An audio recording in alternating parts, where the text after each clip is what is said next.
Good evening and welcome back. So today is Genesis chapter 1, the 7 literal days of creation, and we are going to be talking about literal day 4.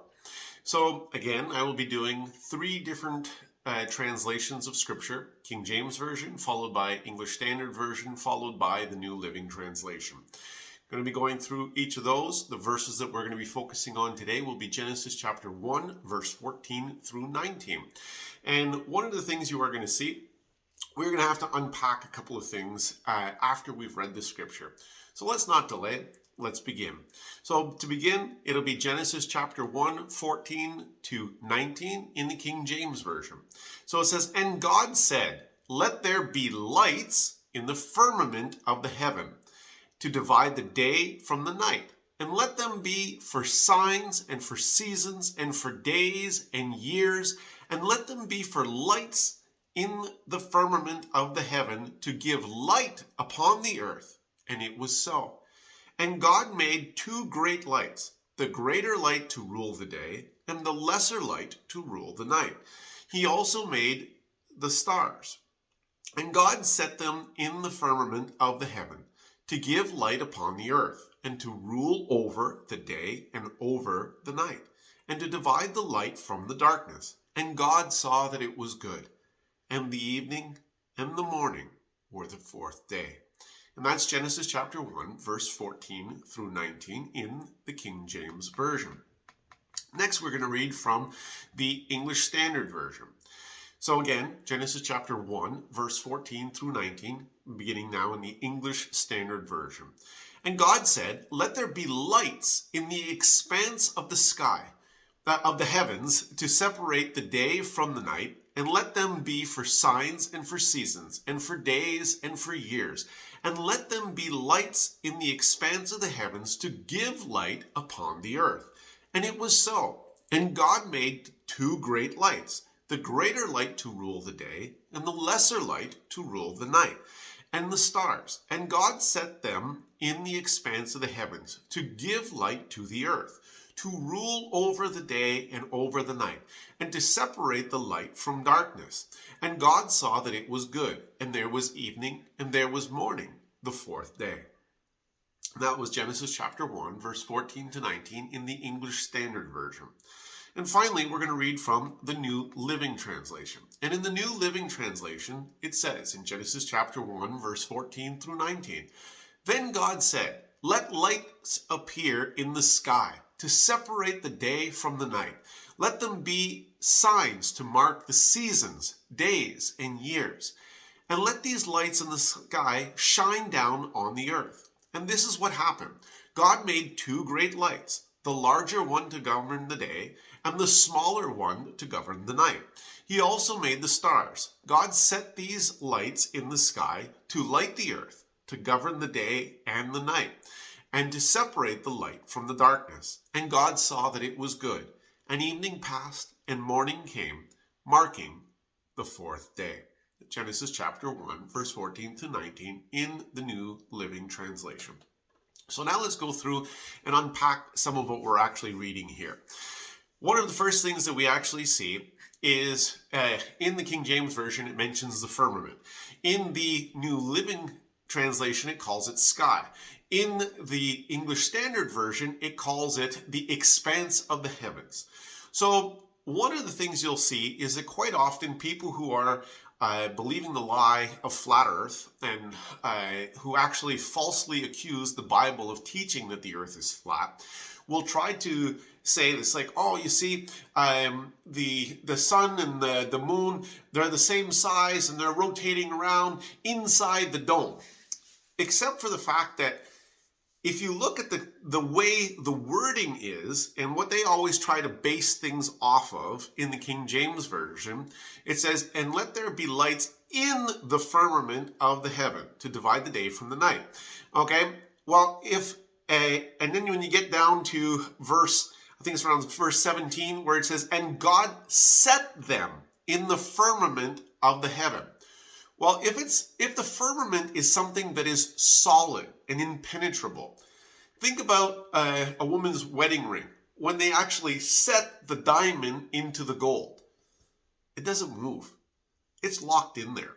Okay, so if you're setting something in a solid surface, there's no opportunity for movement. It's going to be right there and it doesn't move from that. So that gives a very big issue for the way people who choose to believe the lie of flat earth have in interpreting scripture.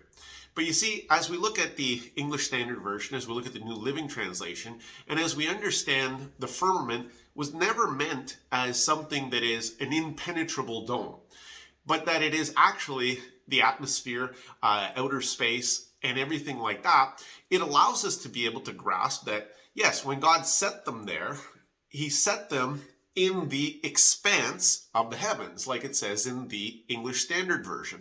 So it doesn't give us any issues whatsoever. And they are fluid and they are being able to move around through that area.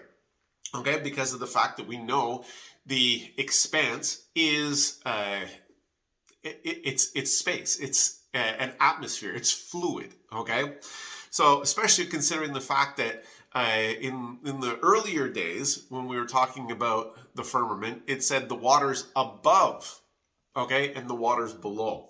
So if you're as soon as you're talking about water, water is fluid.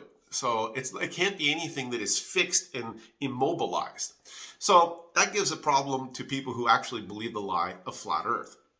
But then secondly, we also are looking at the fact that there is two lights. We have the sun and we have the moon. The greater to govern the day, the sun in all its brightness and its glory, and the lesser to govern the night. Well, you see, this also gives a very big issue for people who try to purport that the lie of flat earth is actually taught by the Bible, because we've got a problem here. The scripture only ever talks about the sun and the moon as the two great bodies that are judging the signs and the seasons and everything like that. And you'll also notice that we have solar eclipses based on the movement of the earth, the sun, and the moon. Now, our regular calendar that we follow every day, and where we begin on January 1st and then we end it on December 31st, is actually based on the solar calendar. And it's actually following the path of the earth around the sun. Whereas if you actually look at the Jewish calendar, the Hebrew calendar, it is actually a lunar-based calendar. Okay, and the actual new year for the Jews based on the lunar calendar is actually in the month of September. So it's a little bit of a difference in that basis.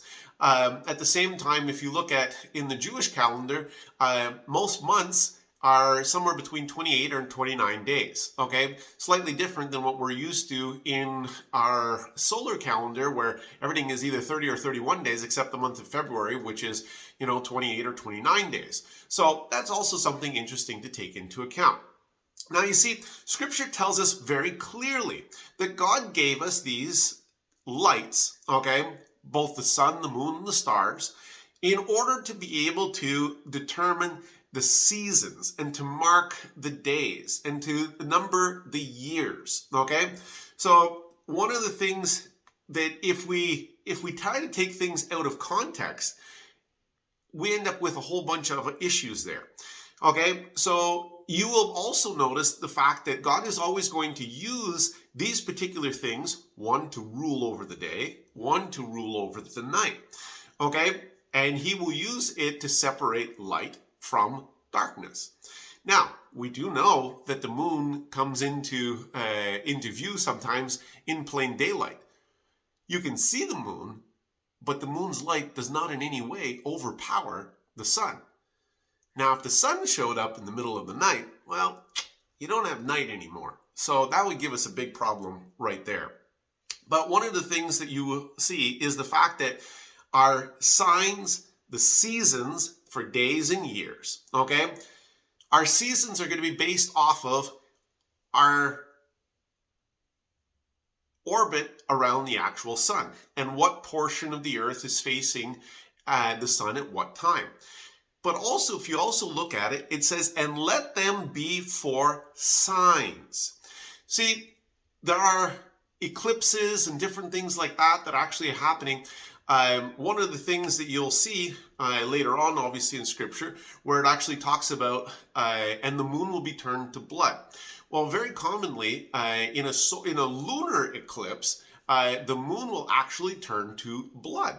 Okay, and it'll be blood red. And when these happen to coincide with Jewish feast days, then we end up with things called the blood moons. And there's a whole other aspect that goes along with that. But it does say let them be for signs. Okay, so God is actually going to be showing us things through the way the sun and the moon and the stars are interacting with things. Okay, and remember, we just passed through Christmas. One of the signs was a star that the wise men followed from the east to know where Jesus was going to be born. Okay, so we have to take into account, like, the first thing that God actually says is the purpose of the sun and the moon and the stars. It says, and let them be for signs.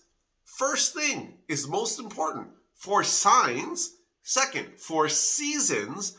Third, for days. Fourth, for years. So if we take things in the order that they're written, okay, we could actually also say, oh, well, this is the order of importance. So priority is given to signs, then for seasons, then for days and years. Okay, so it's one important thing to grasp along the way. You'll also notice that on day 1, God created light. On day 3, God created vegetation. But on day 4 is now when he finally creates an actual physical component that we call the sun. That actually is what's radiating all of the light and all of the heat. And while some people can try and do a whole bunch of conjecture about, what was the original light source? You get into very sketchy and dangerous water when you do that, because Scripture does not give us any indication as to what the original light source was. Some people will try to say, it was Jesus himself, because Jesus is the light of the world. Well, we as Christians also are the light of the world, so it can't be that. At the same time, it has to be a light source that is able to be moving. So some people will try to say, God used angels in order to light the earth. But the Scripture doesn't say that, nor does it even allude to that. So all we could simply say is that the light source that there was between day 1 and day 3 was simply a temporary light source. And also that's important to understand is that on day 4, when God created the sun, in no way does Scripture even partially allude to God saying, I'm just going to repurpose the light that I created on day 1, and that's been around already for 2 days, and I'm just going to, squish it up, and I'm like, woo, there's the sun. No, Scripture doesn't give us that connotation in any way. So how God actually, what he used as a light source for the first 3 days, we'll find out when we get to heaven. But to impose an idea or a concept onto Scripture would actually be unscriptural. Okay? And at the same time, when we look at the light source, the sun and the moon, that shows up on day 4, we cannot say, well, God used components of that. No, he's God. When he said, let there be lights in the expanse of the heaven, okay, he didn't have to say, he's like, I'm going to repurpose the light that was there, and I'm just going to change the vessel in which that light is contained. Okay, so we have to make sure that we are using Scripture to interpret Scripture, and we need to do that properly. And I've added again some links down below that will allow you to be able to do some more research at your own pace, going through and actually expanding on the different theories that people came up with, and the Scriptures that those particular theories, they end up contradicting. So we have to be very careful sometimes whenever we try to put things into Scripture. Scripture will always interpret Scripture.